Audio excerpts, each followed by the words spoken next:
Santo cura de Ars, sermón sobre el misterio de la Navidad. Santo cura de Ars, sermón sobre la Navidad.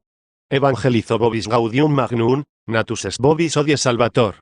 Vengo a daros una feliz nueva, que os ha nacido hoy un Salvador. Lucas 2, 10.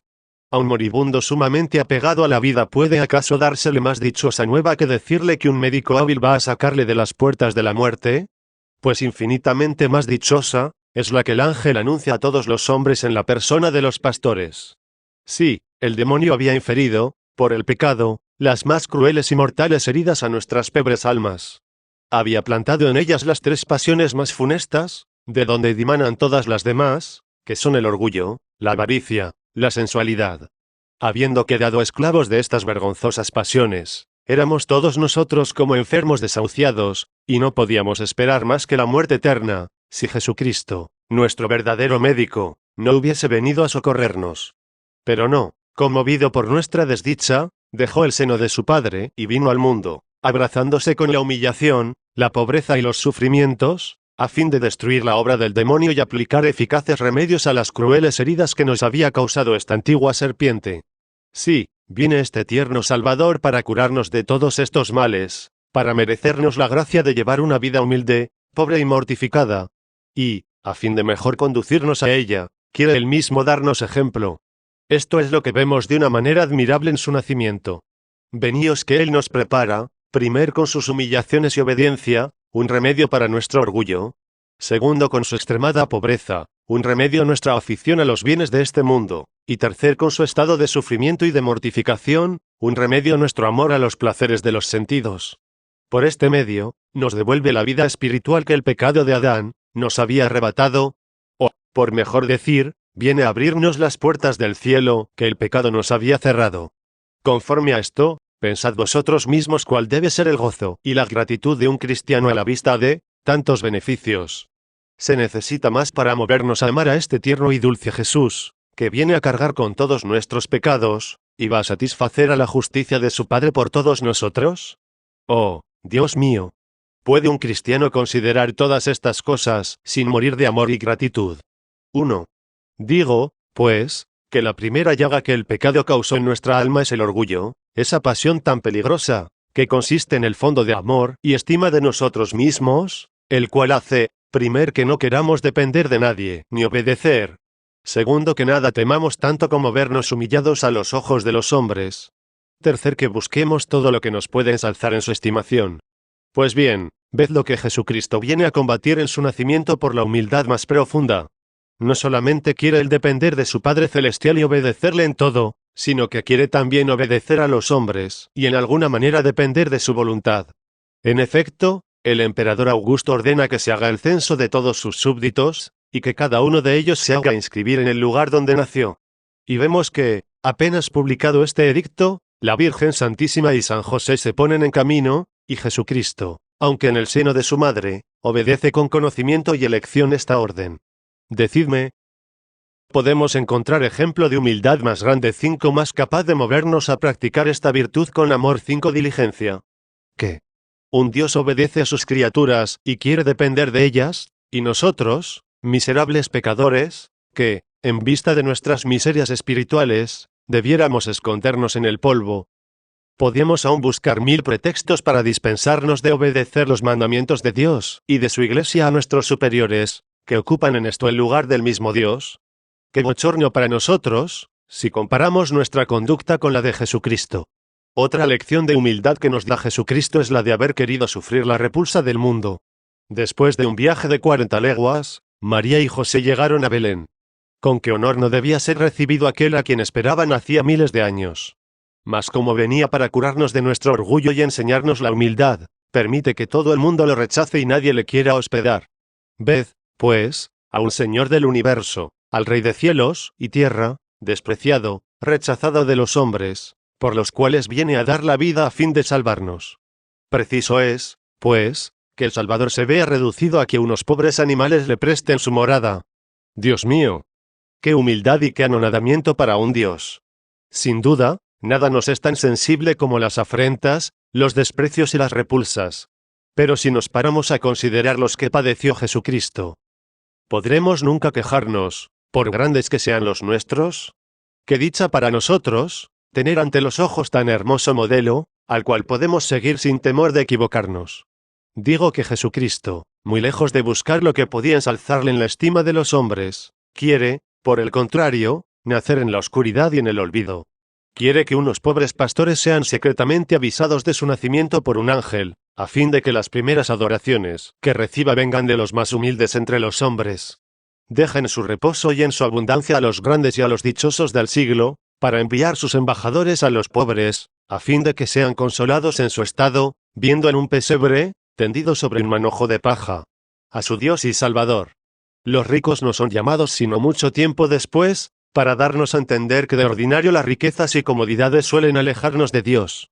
Después de tal ejemplo, podremos ser ambiciosos y conservar el corazón henchido de orgullo y lleno de vanidad.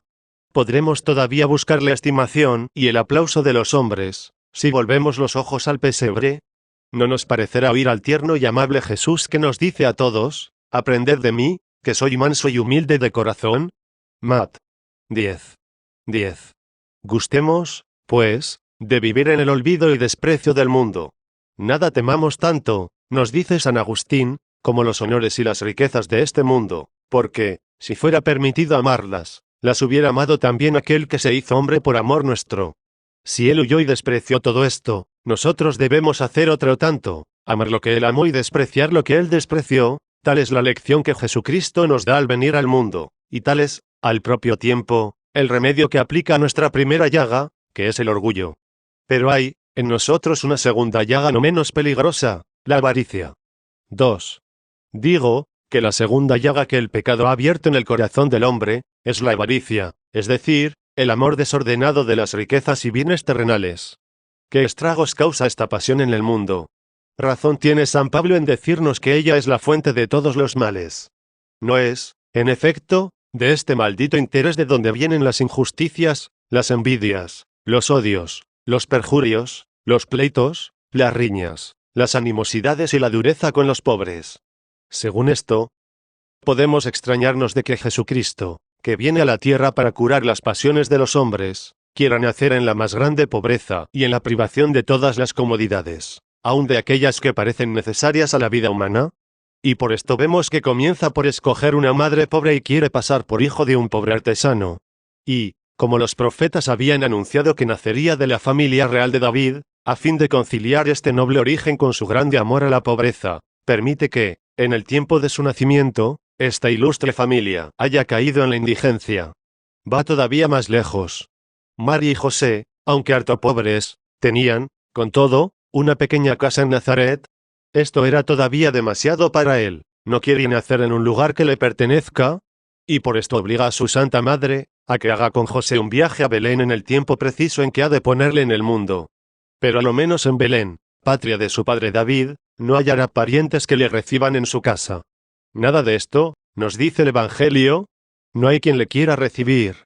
Todo el inmundo le rechaza. Decidme, ¿a dónde irá este tierno Salvador, si nadie le quiere recibir para resguardarle de las inclemencias de la estación? No obstante, queda todavía un recurso: irse a una posada. José y María se presentan, en efecto. Pero Jesús, que todo lo tenía previsto, permitió que el concurso fuese tan grande que no quedase ya sitio para ellos. ¿A dónde irá, pues, nuestro amable Salvador? San José y la Santísima Virgen, buscando por todos los lados, divisan una vieja casucha donde se recogen las bestias cuando hace mal tiempo. ¡Oh, cielos! ¡Asombraos! Un Dios en un establo. Podía escoger el más espléndido palacio, mas, como ama tanto la pobreza, no lo hará. Un establo será su palacio, un pesebre su cuna, un poco de paja su lecho, míseros pañales serán todo su ornamento, y pobres pastores formarán su corte.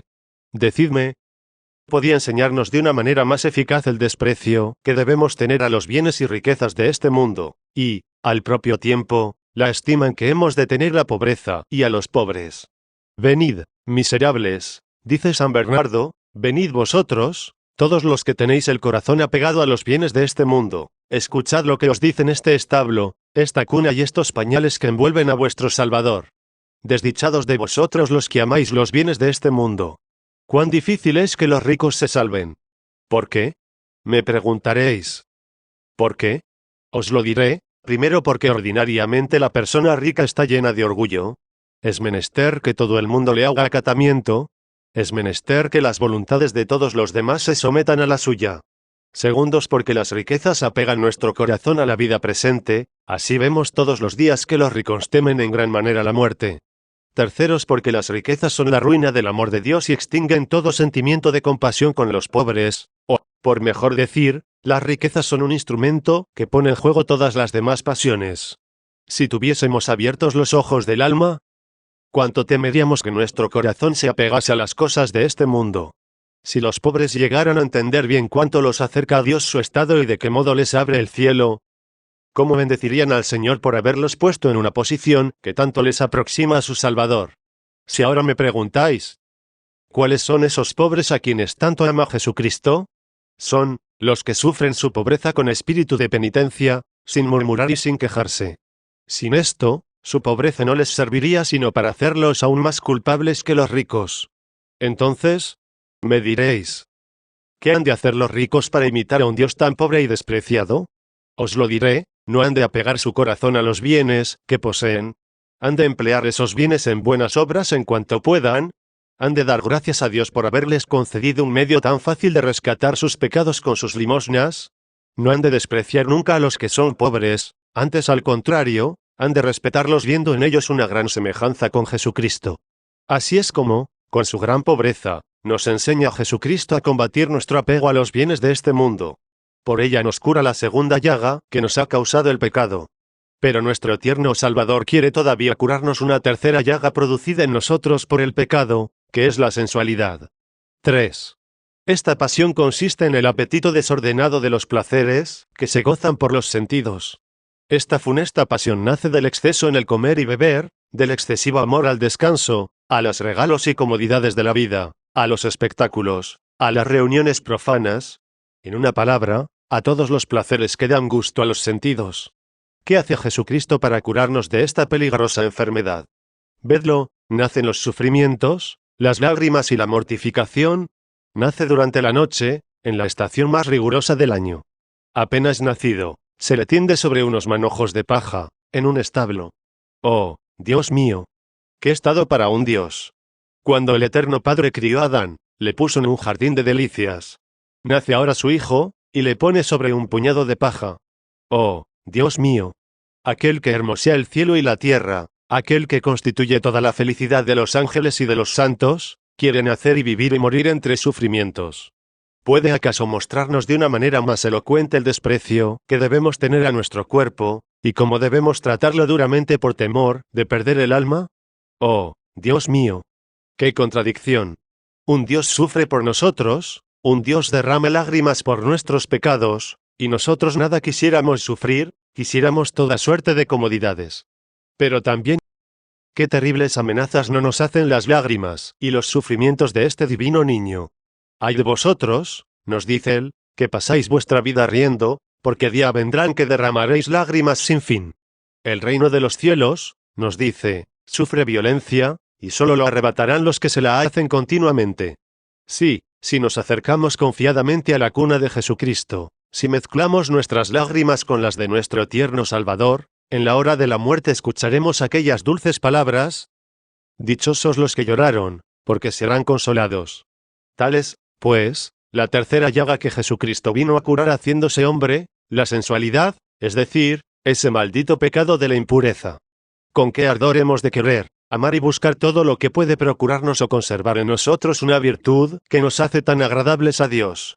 Sí, antes del nacimiento de Jesucristo, había demasiada distancia entre Dios y nosotros para que pudiésemos atrevernos a rogarle.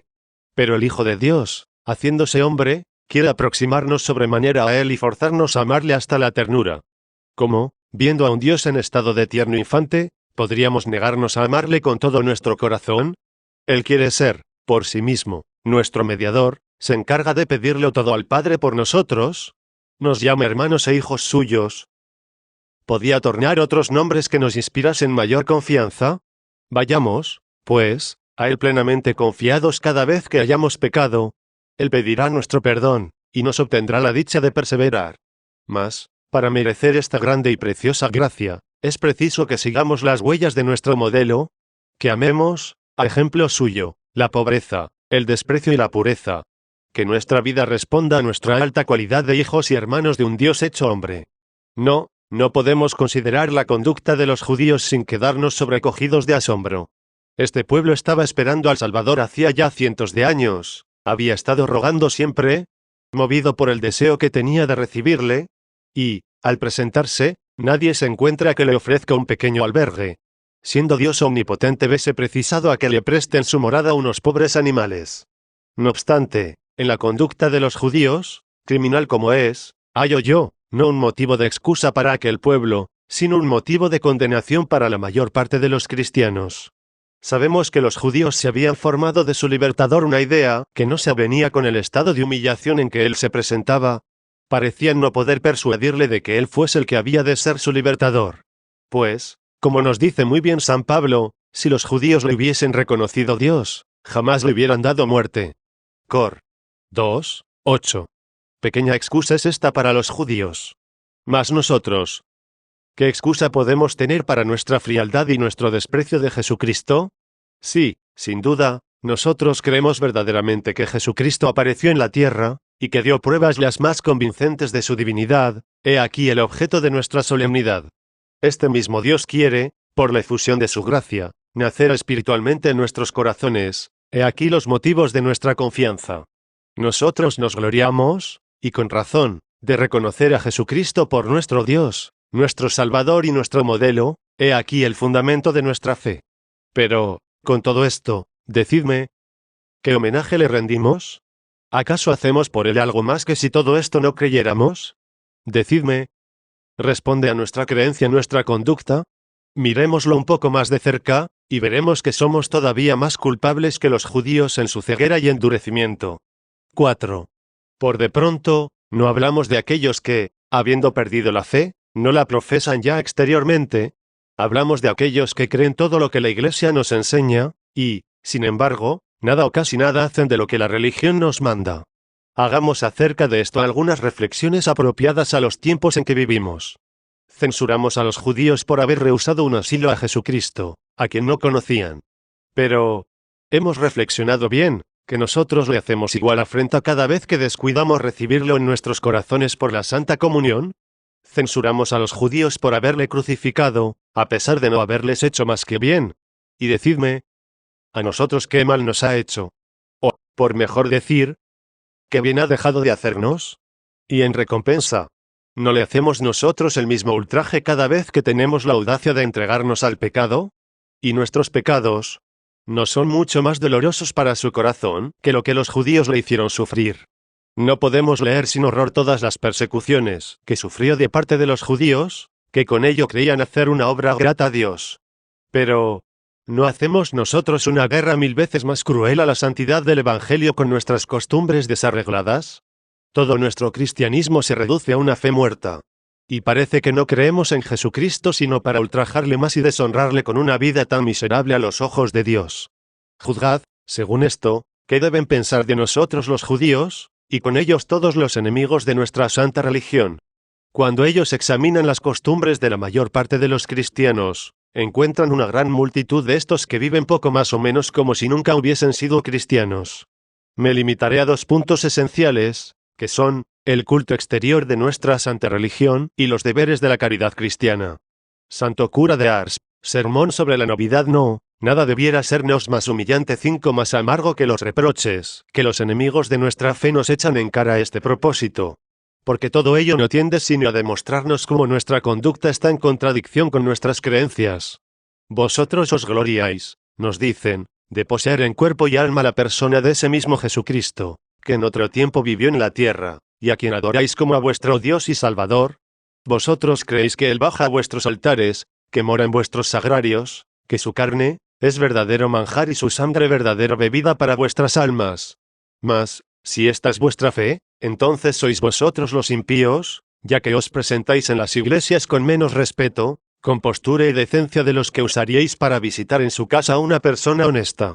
Los paganos ciertamente no habrían permitido que se cometiesen en sus templos y en presencia de sus ídolos, mientras se ofrecían los sacrificios, las inmodestias que cometéis vosotros en presencia de Jesucristo, en el momento mismo en que decís que desciende sobre vuestros altares.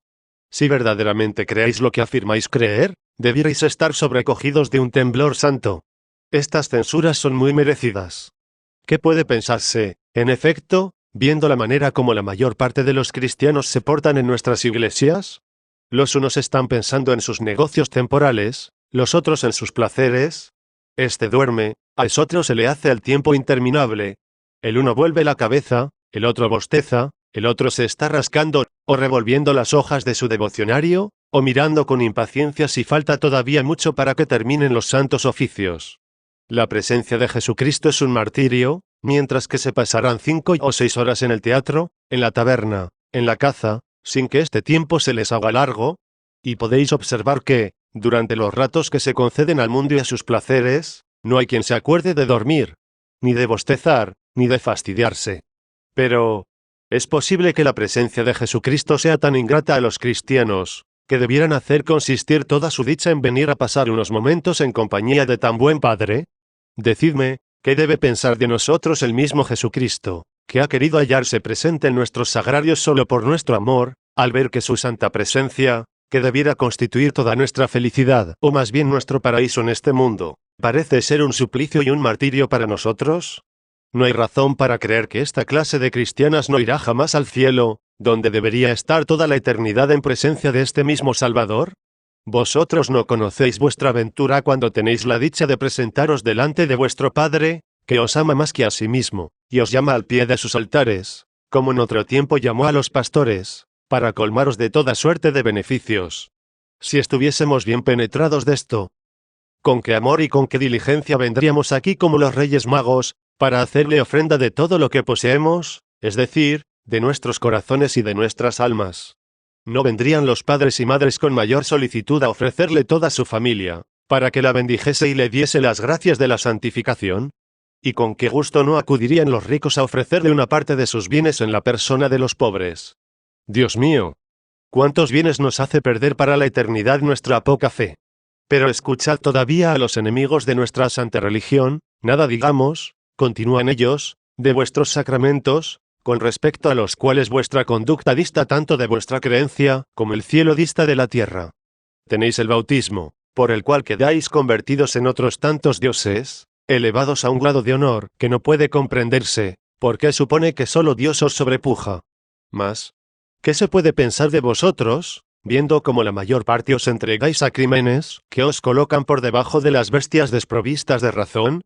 Tenéis el sacramento de la confirmación, por el cual quedáis convertidos en otros tantos soldados de Jesucristo, que valerosamente sientan plaza bajo el estandarte de la cruz, que jamás deben ruborizarse de las humillaciones y oprobios de su Maestro, que en toda ocasión deben dar testimonio de la verdad del Evangelio. Y no obstante, ¿quién lo dijera? Se hallan entre vosotros yo no sé cuántos cristianos que por respeto humano no son capaces de hacer públicamente sus actos de piedad, que quizás no se atreverían a tener un crucifijo en su cuarto, o una pila de agua bendita a la cabecera de su cama, que se avergonzarían de hacer la señal de la cruz antes y después de la comida, o se esconden para hacerla. ¿Veis, por consiguiente, cuán lejos estáis de vivir conforme vuestra religión os exige? Tocante a la confesión y comunión, ¿nos decís vosotros? Es verdad, que son cosas muy hermosas y muy consoladoras, pero ¿de qué manera os aprovecháis de ellas? ¿Cómo las recibís? Para unos no son más que una costumbre, una rutina y un juego. Para otros, un suplicio, no van más que, por decirlo así, arrastrados. Mirad cómo es preciso que vuestros ministros os insten y estimulen para que os lleguéis al tribunal de la penitencia, donde se os da, según decís, el perdón de vuestros pecados, o a la sagrada mesa, donde creéis que se come el pan de los ángeles, que es vuestro Salvador. Si creyeseis lo que decís, ¿no sería más bien necesario enfrenaros, considerando cuán grande es vuestra dicha de recibir a vuestro Dios, que debe constituir vuestro consuelo en este mundo y vuestra gloria en el otro? Todo esto que, según vuestra fe, constituye una fuente de gracia y de santificación, para la mayor parte de vosotros no es en realidad más que una ocasión de irreverencias, de desprecios, de profanaciones y de sacrilegios. ¿O sois unos impíos? A vuestra religión es falsa. Pues, si estuvieseis bien convencidos de que vuestra religión es santa, no os conduciríais de esta manera en todo lo que ella os manda. Vosotros tenéis, además del domingo, otras fiestas, establecidas, decís, unas para honrar lo que vosotros llamáis los misterios de vuestra religión, otras, para celebrar la memoria de vuestros apóstoles, las virtudes de vuestros mártires, que tanto se sacrificaron por establecer vuestra religión. Pero estas fiestas, estos domingos, ¿cómo los celebráis? ¿No son principalmente estos días los que escogéis para entregaros a toda suerte de desórdenes, excesos y libertinaje? No cometéis más maldades en estos días, tan santos, según decís, que en todo otro tiempo. Respecto a los divinos oficios, que para vosotros son una reunión con los santos del cielo, donde comenzáis a gustar de su misma felicidad, ved el caso que hacéis de ellos. Una gran parte, no asiste casi nunca. Los demás, van a ellos como los criminales al tormento. ¿Qué podría pensarse de vuestros misterios, a juzgar por la manera como celebráis sus fiestas? Pero dejemos a un lado este culto exterior, que, por una extravagancia singular, por una inconsecuencia llena de irreligión, confiesa y desmiente al mismo tiempo vuestra fe. ¿Dónde se halla entre vosotros esa caridad fraterna, que, según los principios de vuestra creencia, se funda en motivos tan sublimes y divinos? Examinemos algo más de cerca este punto, y veremos si son o no bien fundados esos reproches. ¿Qué religión tan hermosa la vuestra?, nos dicen los judíos y aun los mismos paganos, si practicaseis lo que ella ordena. No solamente sois todos hermanos, sino que juntos, y esto es lo más hermoso, no hacéis más que un mismo cuerpo con Jesucristo, cuya carne y sangre os sirven de alimento todos los días. Sois todos miembros unos de otros. Hay que convenir en que este artículo de vuestra fe es admirable, y tiene algo de divino. Si obraseis según vuestra fe, seríais capaces de atraer a vuestra religión todas las demás naciones. Así es ella de hermosa y consoladora, y así son de grandes los bienes que promete para la otra vida. Pero lo que hace creer a todas las naciones que vuestra religión no es como decís vosotros, es que vuestra conducta está en abierta oposición con lo que ella os manda. Si se preguntase a vuestros pastores, y pudiesen ellos revelar lo que hay de más secreto, nos mostrarían vuestras querellas, vuestras enemistades, vuestras venganzas, vuestras envidias, vuestras maledicencias, vuestras chismorrerías, vuestros pleitos y tantos otros vicios, que causan horror a todos los pueblos, aun a aquellos cuya religión tanto dista, según vosotros, de la santidad de la vuestra. La corrupción de costumbres que reina entre vosotros impide a los que no son de vuestra religión abrazarla porque, si estuvieseis bien persuadidos de que ella es buena y divina, os portaríais muy de otra manera. Qué bochorno para nosotros oír de los enemigos de nuestra religión semejante lenguaje. Pero, ¿no tienen razón sobrada para usarlo? Examinando nosotros mismos nuestra conducta, vemos positivamente que nada hacemos de lo que aquella nos manda.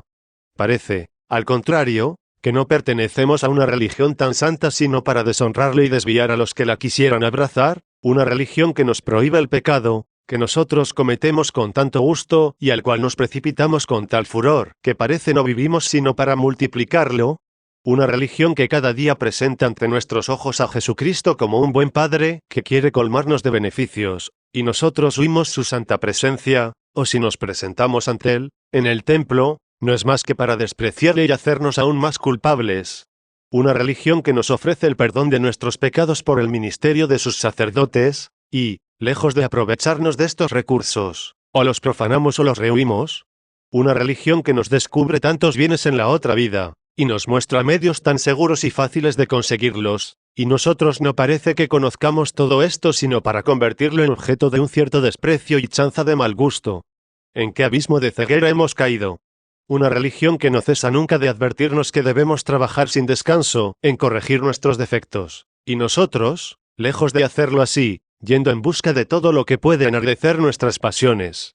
Una religión que nos advierte que no hemos de obrar sino por Dios, y siempre con la intención de agradarle, y nosotros, no teniendo en nuestras obras más que miras humanas, queriendo siempre que el mundo sea testigo del bien que hacemos, que nos aplauda y felicite por ello. Oh, Dios mío, qué ceguera y qué pobreza la nuestra. Y pensar que podríamos allegar tantos tesoros para el cielo, con solo portarnos según las reglas que nos da nuestra religión santa.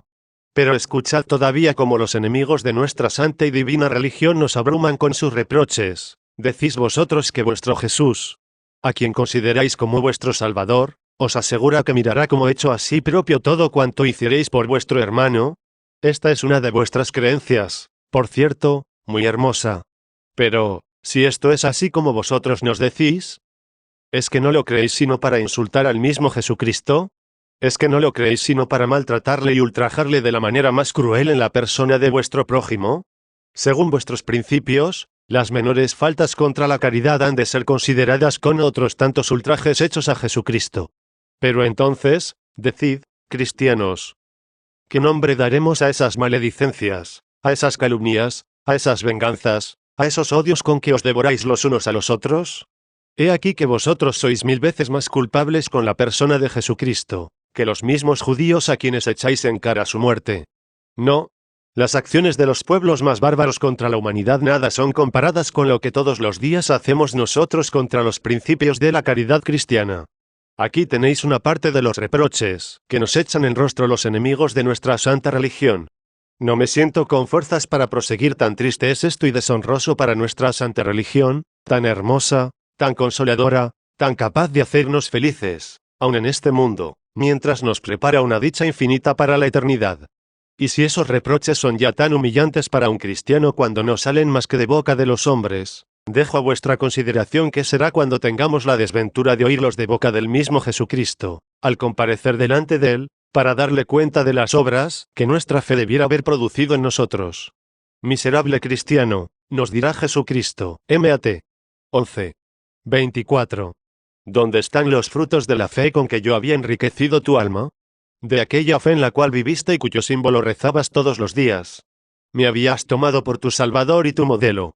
He aquí mis lágrimas y mis penitencias. ¿Dónde están las tuyas? ¿Qué fruto sacaste de mi sangre adorable, que hacía manar sobre ti por mis sacramentos? ¿De qué te ha servido esta cruz, ante la cual tantas veces te prosternaste? ¿Qué semejanza hay entre tú y yo? ¿Qué hay de común entre tus penitencias y las mías? Entre tu vida y mi vida. Ah, miserable. Dame cuenta de todo el bien que esta fe hubiera producido en ti, si hubieses tenido la dicha de hacerla fructificar. Ven, depositario infiel e indolente, dame cuenta de esta fe preciosa e inestimable, que podía y debía haberte producido riquezas eternas, si no la hubieses indignamente ligado con una vida toda carnal y pagana. Mira, desgraciado, ¿qué semejanza hay entre tú y yo? Considera mi evangelio, considera tu fe. Considera mi humildad y mi anonadamiento, y considera tu orgullo, tu ambición y tu vanidad. Mira tu avaricia, y mi desasimiento de las cosas de este mundo. Compara tu dureza con los pobres y el desprecio que de ellos tuviste, con mi caridad y mi amor, tus destemplanzas, con mis ayunos y mortificaciones, tu frialdad y todas tus irreverencias en el templo, tus profanaciones, tus sacrilegios y los escándalos que diste a mis hijos, todas las almas que perdiste, con los dolores 5 tormentos, que por salvarlas yo pasé. Si tú fuiste la causa de que mis enemigos blasfemasen mi santo nombre, yo sabré castigarlos a ellos como merecen. Pero a ti quiero hacerte probar todo el rigor de mi justicia. Sí, nos dice Jesucristo, los moradores de Sodoma y de Gomorra serán tratados con menos severidad que este pueblo desdichado, a quien tantas gracias concedí, y para quien mis luces, mis favores y todos mis beneficios fueron inútiles, pagándome con la más negra ingratitud. Sí. Los malvados maldecirán eternamente el día en que recibieron el santo bautismo, los pastores que los instruyeron, los sacramentos que les fueron administrados. ¡Ay! ¿Qué digo? Este confesonario, este comulgatorio, estas sagradas fuentes, este púlpito, este altar, esa cruz, ese evangelio, o para que lo entendáis mejor, todo lo que ha sido objeto de su fe, será objeto de sus imprecaciones, de sus maldiciones, de sus blasfemias y de su desesperación eterna. Oh, Dios mío. Qué vergüenza y qué desgracia para un cristiano, no haber sido cristiano sino para mejor condenarse y para mejor hacer sufrir a un Dios que no quería sino su eterna felicidad, a un Dios que nada perdonó para ello, dejó el seno de su Padre, y vino a la tierra a vestirse de nuestra carne, y pasó toda su vida en el sufrimiento y las lágrimas, y murió en la cruz para salvarle. Dios no ha cesado, se dirá el mísero, de perseguirme con tantos buenos pensamientos, con tantas instrucciones de parte de mis pastores, con tantos remordimientos de mi conciencia. Después de mi pecado, se me ha dado a sí mismo para servirme de modelo. ¿Qué más podía hacer para procurarme el cielo? Nada, no, nada más. Si hubiese yo querido, todo esto me hubiera servido para ganar el cielo, que no es ya para mí. Volvamos de nuestros extravíos, y tratemos de obrar mejor que hasta el presente.